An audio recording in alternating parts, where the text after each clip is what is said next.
Speaking of, I guess, performative wokeness in a sense, there seems to be a few people who want us to mention what's going on in Massachusetts with the progressive candidate, Alex Morse. Have you guys discussed this on the show yet?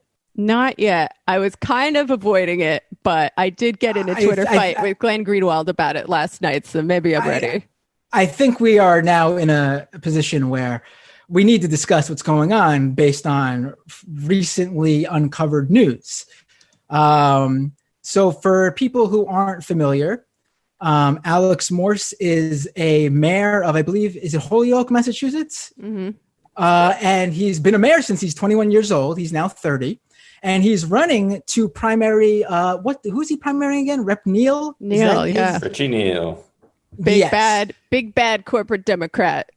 And Alex Morse is running as a progressive. He's been endorsed by Justice Democrats, Sunrise Movement, a number of different progressive organizations. He helped hit the ground for Jamal Bowman and a lot of those other progressives who've won in recent months and years have also come out and said they support Morse in his candidacy.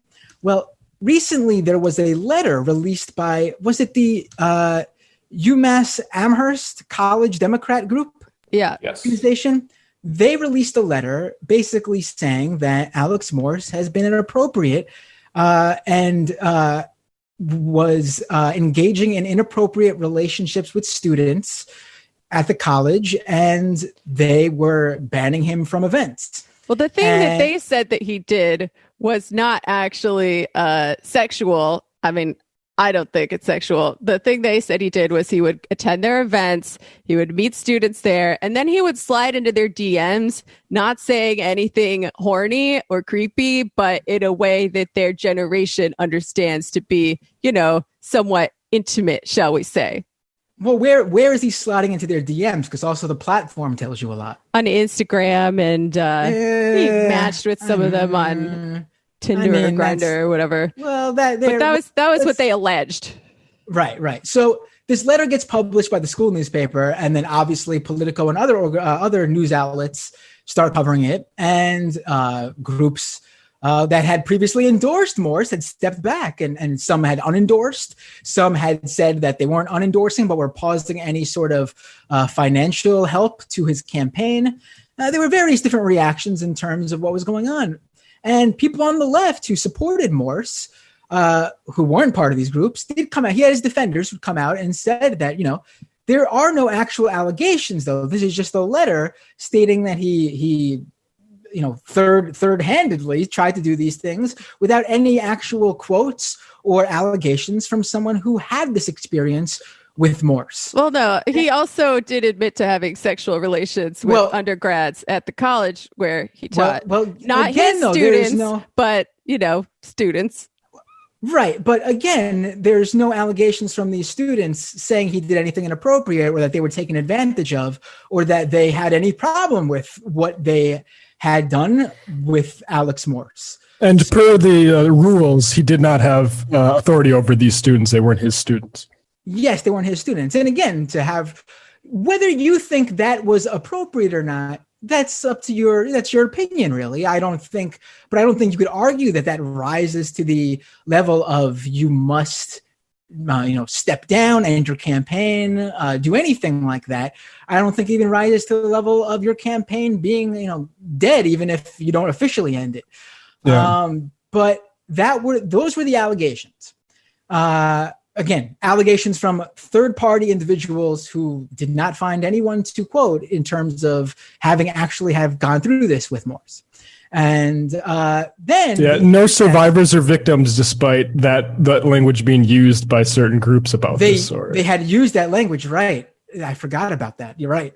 Which, again, it demeans it if you don't actually have someone coming out claiming they are a survivor or a victim. I mean, who are you talking about? And then The Intercept had two stories come out yesterday. One found out that one of the heads, I forgot what his actual position was. If one of you want to pull it up, one of the heads of this college group had told his friends and fellow college Democrats that he looked at Rep. Neal, who Morse is primarying, as sort of his way into to having a political career. He looked at Neal being his ticket to politics. And I mean, obviously that's problematic in its own. It doesn't completely... why else do you join the college Democrats, though, to be fair, right, except for looking for an arrangement? Right. It doesn't completely level what they came out and said, but it certainly puts something in the air that says we should look further into this. Chief strategist. Chief strategist. Okay. What would the college Democrat strategy need to be? Well, I guess we know what it is now. How to take down a progressive insurgent, right? Yes. So then, this obviously influences people to look further into this. A lot of questions arose, even more so. Why? What's going on here? Why would this guy say this, and then this letter would come out? And then The Intercept. To me, this is the bombshell report. There are messages shared with The Intercept detailing from college Democrats in this group with this chief strategist how basically to hit Morse with these allegations. They discuss specifically how to lead him on in these DMs in hopes that he gives them something to hit them with. And if you guys could pull off what their damning hit pulled up from Morse, if you guys could pull it up on screen, I would love for everyone to see this. This is their bombshell. This is what they think will take down Morse. Morse gets sent a message that says, "Thank you, good to see you." I'm assuming this is after one of these events. Morse says, "How's the rest of your weekend?" After being sent the smiley face. The college Democrat says, "Pretty good. I went home last night to surprise my mom for her birthday. HBU, how about you?" Then Morse says, that's nice. How was that? I had an event to go to last night to speak, then had a wine tasting party at a friend's house. Now I am in North Adams about to march in a parade. So the person who received that DM screenshots those messages and then posts it in the college Democrat chat where they were strategizing how to take Morse down and said, read that message. So don't mind me totally leading him on. The only thing he seems guilty of there is being boring. Also, don't mind me leading him on. That is amazing. Right. Let me well, listen, he shares before sharing them. He says, not overt, but it's very clear. He's not talking to me for no reason.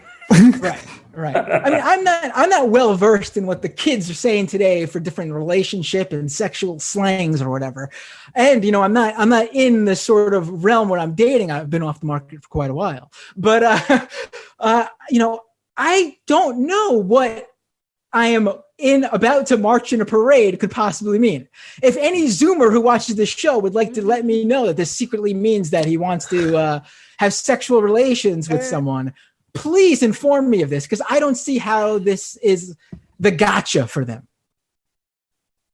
Yeah. I mean, all right. I want to disaggregate a few issues here because I tweeted about it, and, Twitter is probably not the best place to discuss sensitive issues such as this. It makes us all a little sassy and hyperbolic. But when it first came out, I believed, as we were told, that this was a private letter they sent to Morse that had been leaked somehow, maybe not on purpose.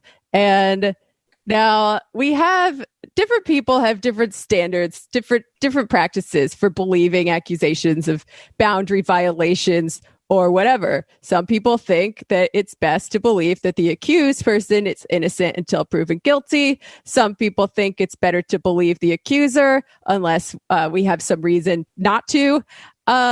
I tend to err on the side of believing the accuser. I'm going to be honest, but maybe there's a third option that would be better than that, which is not to believe anyone until we find out more. I don't know. I don't have all the answers, but all I said was it is not so out of line for some college Democrats to try to set a boundary in how they interact with someone who is, a mayor and a teacher, blah, blah, blah, even if it seems like a snowflakey boundary to us. Now, more information came out, and I'm like, all right, obviously, this seems like bullshit. Separate issue, sleeping with undergrads at the college where you are a professor, even just a visiting lecturer, which is a thing he also admitted to doing, is a bit of an ethical gray area for me. And again, I don't claim to have all the answers. I'm not sure what standard we should set that respects everybody's liberties at the same time that it prevents the most harm possible, because some people are harmed by these kinds of relationships and other people aren't. How do we balance out those different people's needs? I don't know. I was just trying to explore it, but I feel like people mistook that for me like trying to take down Morse or whatever, which was not my primary area of focus here. Like, I think that's a separate issue. I think he certainly is better than Neil and deserves to beat him, but I don't think that precludes discussing an issue like this. Now for me, I stayed away from this at first because I wanted more information to come out, because again, there was no victim at first. If someone came out and said, this happened to me, it's really easy for me to just, okay, I'm taking the story, I believe you. But for the third party to level these accusations and there to be no follow-up from the people they are allegedly referencing, it means to me that there was no there. Again, I mean, this is an ongoing story. Perhaps someone comes out and alleges they were taken advantage of. I don't know. But at this point, that's not the case. And it has not been the case from since when this story broke. And now this new information came out late last night, where a Business Insider political reporter came out and said that back in April, she actually received an anonymous email from someone at the email address creepy Alex Morse at protonmail.com, trying to get her to cover this same college Democrat letter. So that means it was written back in April before the college newspaper printed it, which then set off the domino effect for Politico and other organizations to cover it. And she said she felt something was off there, so she didn't cover it at first. And then after seeing the Intercept's report, which explicitly names three of the members of this college Democrat group, she looked back at the email and they said, if you would like to talk to people to corroborate our claims in this letter, here are three people. Two out of the three people they list were named in that group to take down Morse that the Intercept found. So, I mean, there is clearly something going on here, and it sounds like it was a hit job on Alex Morse that sadly also sort of took advantage of some very homophobic tropes, because Alex Morse is an openly gay man running for office.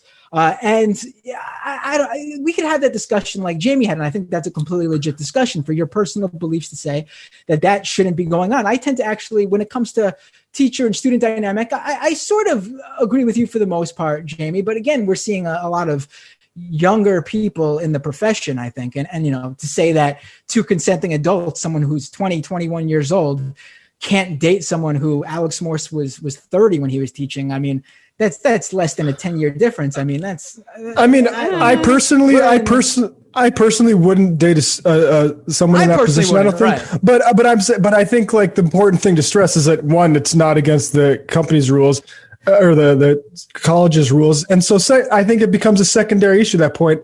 By which I mean not politics. Like I think it's secondary to this stuff, right? Like I think it's more important to talk about the array of power behind Morse and Neil than like an age gap relationship or a professional sort of boundary that's being processed. I think that's better handled in maybe like relationship advice podcasts or like Zadie Smith novels, but I don't think it's politics. I think all of this stuff is political. Well, it becomes politics once it comes up, obviously. Regardless, I mean, look, sexual harm is political, and the ways that we deal with it have to be political, and it doesn't have to be just rape. Like there are gray areas of boundary crossing, like what was alleged in the letter that turned out to be kind of nonsense, but also like the ethical gray areas of what we're talking about, sleeping with a student at the place where you're a teacher. I think it does make sense to have a societal conversation about how these kinds of situations should be handled and what we think is right, because I don't think we've really figured it out yet. And I don't think anyone believes that maybe some people do. I don't think any of us believe that just the rules and the laws that currently exist are sufficient to deal with these issues. But I mean, like, I think with relationships between adults, I'm not super concerned about. I also don't think that's a political priority for me right now in this world. like I know people who have been harmed by similar power imbalance relationships. I know people who've had them and they were fine. So I think it is an open question of what standard can we set where we prevent some of the harm that's occurring, because when people are harmed, it's a lot harder for them to participate in politics, including in these kinds of conversations, but just like in life in general as well. How do we balance that with what are we giving up by setting a standard too high, setting the bar too high and saying you need to be extra careful in case this is harmful to the person, versus what are you giving up by not doing it? And I was actually DMing with a guy who really wanted to talk to me about it last night, who had a different opinion. I'm sure he did, Jamie. And he was like, he was actually like, it was nice actually. Glenn Greenwald was like, yelling at me and getting mad. It's all good now. I think it came to a satisfying conclusion. But this gay guy DM'd me and he really wanted to talk about it. And he said, I had some like really big age gap or power differential relationships when I was young. It's a common thing for gay guys to do. Some of them were fine. Some of them were harmful, but I got over it. And what I got out of the good ones was worth it to me to have to deal on my own with the harm that occurred from the bad ones. And I hadn't really heard that perspective before. Yeah, and I think like this is important to people. This stuff is important to people. I just think like in the context of there's campaigns being run and like who's floating what, where, and why. I think we need to consider like what are we really doing here? And that's that was my first reaction to the story is like, what's the problem here? Like, I mean, that rises to the level of like, this is going to take this kid's campaign down now, which is what it looked like when that first came on. Like people were pulling endorsements from him. But I mean, I don't know. They've I think all pretty much re-endorsed, by the way. We should say they've all, after this came out, they've all pretty much re-endorsed. I don't think Neil, who, by the way, the chief strategist for the college Democrats, has he said anything? Has worked on Neil's campaign too. So there's an explicit connection between the two groups, the campaign and this organization trying to take down Morse. Last I checked, he hasn't, although maybe that changed in the past few hours when we've been doing this show. Maybe Brendan can look that up. But, again, though, a lot of assumptions are being made, like what makes a college student. I mean, I had classmates who were in their 40s and 50s when I went to college. Are you saying that a student who's 40 years old couldn't date a 30-year-old professor if they wanted to, and that the 30-year-old professor would be the one? Like, it's just we're focusing on these things, and it's like it's. But I think it's the combo of the power differential between a professor and a student, and the age gap between an undergrad who's 18 to 22 and someone who's like 30. But gives me pause. But look how this was handled differently from something like what happened with Katie Hill. It's clear that for a progressive, this is taken one way, and then for a more of a toe-of-the-line establishment Democrat, it's taken another way. What happened to Katie Hill? She had to resign after it became clear that she had inappropriate relations with one of her staffers. And the reason she wasn't even her staffer anymore when they hooked up. Right. Yeah. But then it came out that the reason this all came out because of the idea that because her husband used revenge porn and uncovered all these things to try to get back at her because they were I forgot, were they splitting up or something was going on there, some personal matter, and she had to resign because of this. But then look what happened with Morse, and we look at what happened to Katie Hill, and we don't look at the issue of her having these relations with a staffer. We focus on the actual problem here, which was the fact that her husband tried to derail her entire life and career for some sort of petty marital issue. Yeah, that was gross. It is absolutely gross. But then those same people who feel bad for Katie Hill are taking in this information that just came out, where someone tried to do the same to Alex Morse, derail his life and his career. And their focus is on the secondary issue here, not the main thing. Look, I mean, we can care about all of these things at once, right? I can acknowledge. That's what I'm saying. I'm not saying not to put one. I'm saying both The focus should be what happened to Katie Hill and what happened to Morse, not what either of them did. The separate issues within the Morse story, right? Like, I can acknowledge that it was a politically motivated hit job. I can acknowledge that they used some very homophobic tropes in the way that they pursued it. At the same time that I could say, oh, he admitted to sleeping with some undergrads at the college where he teaches. Maybe I think that's a bit of a gray area that merits some discussion, not just for his case, but in general, because I think it's important to figure out what the social standards should be for these situations. And I can also believe that he would be a massively better congressman than Neil. Like, all of those things are important to think about and talk about. I do worry that, because I've learned a little bit about transformative justice principles in my DSA circles from some nice socialist feminists, and I find it very interesting. But I also worry that in putting, really people doing this in good faith, putting into place best practices for talking about any kind of boundary crossing or any kind of sexual harm, where we always believe the accuser unless we have reason to believe otherwise, where we want to err on the side of caution to even prevent the chance of any harm from occurring. I worry that these good faith practices are being taken advantage of by people on the right who want to destroy our movement. And I don't know the right answer to that. I just don't. And I would really like some space to discuss it. But it seems like most of these discussions, I'm not talking to you guys, but they kind of descend into people in different camps just firing pot shots at each other and not really coming to any kind of synthesis.